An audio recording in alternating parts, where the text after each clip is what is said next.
అందరికీ నమస్కారం అండి. శ్రీ గురు చరిత్ర అధ్యాయం 15. శ్రీ గణేశాయ నమః, శ్రీ సరస్వత్యై నమః, శ్రీ గురుభ్యో నమః. సిద్ధయోగి ఇలా చెప్పారు: నాయన, కొద్ది కాలంలోనే శ్రీ గురుని మహిమ అన్ని దిక్కులా వ్యాపించి సుదూర ప్రాంతాల నుండి కూడా ఎందరెందరో తమ కోర్కెలు నెరవేర్చుకోవడానికి ఆయనను దర్శిస్తూ ఉండేవారు. వారిలో మంచివాళ్లతో పాటు భక్తుల వేషాలలో ఎందరో దుష్టులు కూడా వస్తూ ఉండేవారు.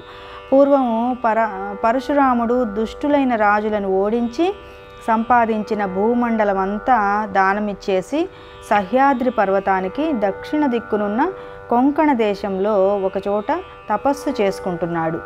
కానీ కొందరు దురాశాపరులు ఆయన వద్దకు వెళ్ళి తమకు కూడా భూమిని ఇప్పించమని కోరారు. ఆయన ఆ ప్రదేశం కూడా వాళ్లకు దానమిచ్చి వాళ్ల బెడద తప్పించుకోవడానికి సముద్రంలో ప్రవేశించి అదృశ్యమయ్యారు.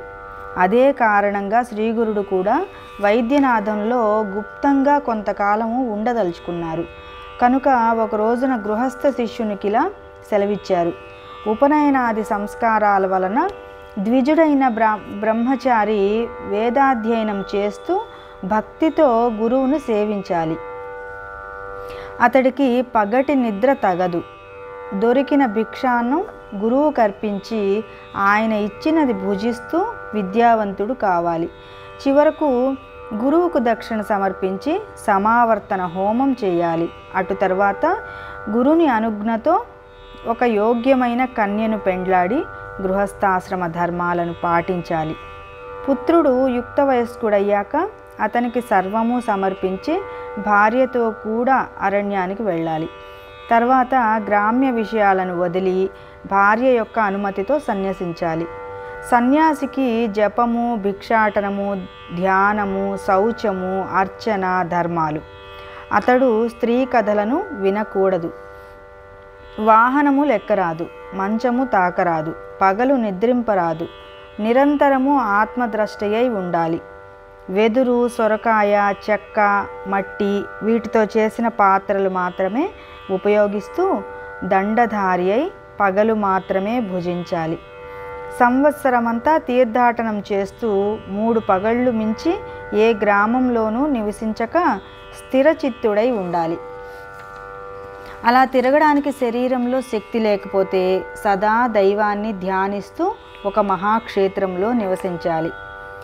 ఇలా చెప్పి గృహస్థ శిష్యులను వారి వారి గృహాలకు పంపి సన్యాసులైన శిష్యులకు శ్రీగురుడు ఇలా చెప్పారు: నాయనలారా, మీరందరూ తీర్థయాత్రలకు వెళ్ళండి. మీకు మరలా శ్రీశైలంలో బహుధాన్య సంవత్సరంలో మా దర్శనం అవుతుంది అని అన్నారు. అప్పుడు ఆ శిష్యులు: స్వామి, సర్వతీర్థాలు మీ పాదాల వద్దనే ఉన్నాయని శాస్త్రాలు చెబుతున్నాయి కదా, మిమ్ములను విడచి మేమెక్కడికి పోగలము? దానివలన మాకు కలిగే లాభమేమున్నది అన్నారు. అప్పుడు స్వామి: నాయనలారా, సన్యాసులమైన మనము 5 రోజులకు మించి ఎక్కడా నిలువరాదు. సర్వతీర్థాలు దర్శించడం మన ధర్మం. దానివలన మనస్సు స్థిరమవుతుంది. అటు తర్వాత ఒక చోట స్థిరంగా ఉండడం శ్రేయస్కరం అని చెప్పారు. అప్పుడు శిష్యులు: స్వామి, మీ మాటయే మాకు ప్రమాణం. మేము ఏ ఏ తీర్థాలు దర్శించాలో సెలవేయండి అని కోరారు. అప్పుడు శ్రీగురుడు ఇలా చెప్పారు: నాయనలారా, తీర్థాలన్నింటిలోకి ఉత్తమమైన కాశీ వెళ్ళి గంగను సేవించి గంగా తటయాత్ర చేయండి. అటు తర్వాత యమున, సరస్వతి నదులను కూడా అలాగే సేవించండి. అందువలన పితృదేవతలకు సంతృప్తి, మీకు శాశ్వత బ్రహ్మలోక ప్రాప్తి కలుగుతుంది.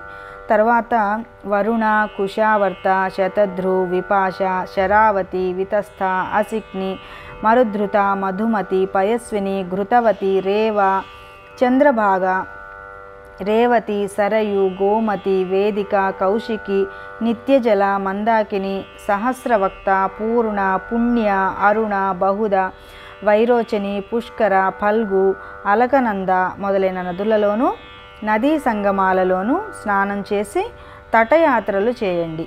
అలానే శ్రీశైలము, అనంతము, రామేశ్వరము, సేతుబంధము, శ్రీరంగము, పద్మనాభము, నైమిషారణ్యము, పురుషోత్తమము, మహాలయము, కేదారము, కోటి రుద్రము, మాతృకేశము, కుబ్జతీర్థము, కోకాముఖి, ప్రసాద తీర్థము, విజయ తీర్థము, చంద్రతీర్థము, గోకర్ణము, శంఖకర్ణము అనే తీర్థాలలో స్నానం చేయండి.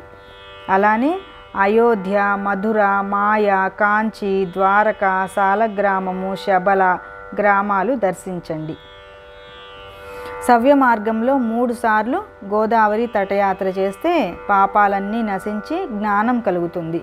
అలానే భీమేశ్వర, పంజర, కుశతర్పణ, పూర్ణ, కృష్ణవేణి, తుంగభద్ర, పంప, భీమ నదులకు తటయాత్ర చేయండి. హరిహర క్షేత్రము, పాండురంగ క్షేత్రము, మాతులింగము దర్శించండి. గంధర్వపురము ఉత్తమమైన క్షేత్రము. అక్కడ ఎన్నో తీర్థాలున్నాయి. అచ్చట దేవతలు సులభంగా వరాలిస్తారు. అక్కడ భీమా అమరజ నది సంగమం ఉన్నది. అచ్చటి అశ్వత్థ వృక్షము సాక్షాత్తు కల్పవృక్షమే. దానికి ఎదురుగా నృసింహ తీర్థము, దానికి తూర్పున పాపనాశ తీర్థము, దాని పక్కనే రుద్రపాద తీర్థము, చక్ర తీర్థము, తర్వాత కోటి తీర్థము, మన్మథ తీర్థము ఉన్నాయి. అక్కడనే కలేశ్వరుడు ఉన్నాడు. గంధర్వపురము సాటి లేని సిద్ధభూమి గనుక అక్కడ అనుష్ఠానం చేస్తే అతి త్వరగా అభీష్టాలు నెరవేరుతాయి. తుంగ, భద్ర నదుల సంగమము, మలాపహ సంగమము, నివృత్తి సంగమమును దర్శించండి. బృహస్పతి సింహరాశిలో ప్రవేశించినప్పుడు, గోదావరికి కన్యారాశిలోకి ప్రవేశించినప్పుడు, కృష్ణానదికి తులారాశిలోకి వచ్చినప్పుడు, తుంగభద్రకు కర్ణాటకంలో ప్రవేశించినప్పుడు మలాపహ నదికి పుష్కరాలు వస్తాయి. అంటే గంగా నది ఆయా పవిత్ర సంవత్సరాలలో ఆయా నదులలో వచ్చి ఉంటుంది కనుక వాటిని సేవించడం ఎంతో మంచిది. అలానే ఆయా నదులు సముద్రంలో కలిసే చోట స్నానం చేయడం వలన ఎంతో పుణ్యం వస్తుంది. కుంభకోణము, కన్యాకుమారి, మత్స్యతీర్థము, పక్షితీర్థము, ధనుష్కోటి, కొల్హాపురము, కరవీరము, మహాబలేశ్వరము దర్శించండి. భిల్లవటి, వరుణా సంగమము, కృష్ణా తీరంలోనున్న ఋష్యాశ్రమమును దర్శించండి. అమరపురం వద్దనున్న కృష్ణవేణి, పంచనదీ సంగమంలో 3 రోజులు స్నానం చేసి ఉపవాసం చేస్తే అన్ని కోరికలు తీరడమే కాకుండా పరమార్థము కూడా లభిస్తుంది. యుగాలయము, శూర్పాలయము, కపిలాశ్రమము, కేదారము, పిఠాపురము దర్శించండి. అక్కడ శ్రీ దత్తాత్రేయ స్వామి వారు ఉన్నారు. తర్వాత మణిగిరి, వృషభాద్రి, కళ్యాణనగరము, అహోబిలము దర్శించండి. కర్కాటక రాశిలో సూర్యుడు ప్రవేశించినప్పటి నుండి నదులు రజస్వలలు కనుక వాటిలో స్నానం చేయకూడదు. నదీ తీరాలలో నివసించే వారికి మాత్రమే ఈ నిషేధము వర్తించదు. నదులకు కొత్త నీరు వచ్చే రోజులే రజస్వల కాలము. అప్పుడు శిష్యులు ఆయనకు సాష్టాంగ నమస్కారం చేసి వారి ఆశీస్సులు పొంది తీర్థయాత్రలకు వెళ్ళారు. నేను మాత్రం ఆయన సేవ చేయడానికి వారితో కూడానే ఉన్నాను. శ్రీ దత్తాయ గురువే నమః. శ్రీ శ్రీపాద శ్రీవల్లభాయ నమః. శ్రీ నృసింహ సరస్వత్యై నమః. శ్రీ గురుచరిత్ర అధ్యాయం 15 సంపూర్ణం.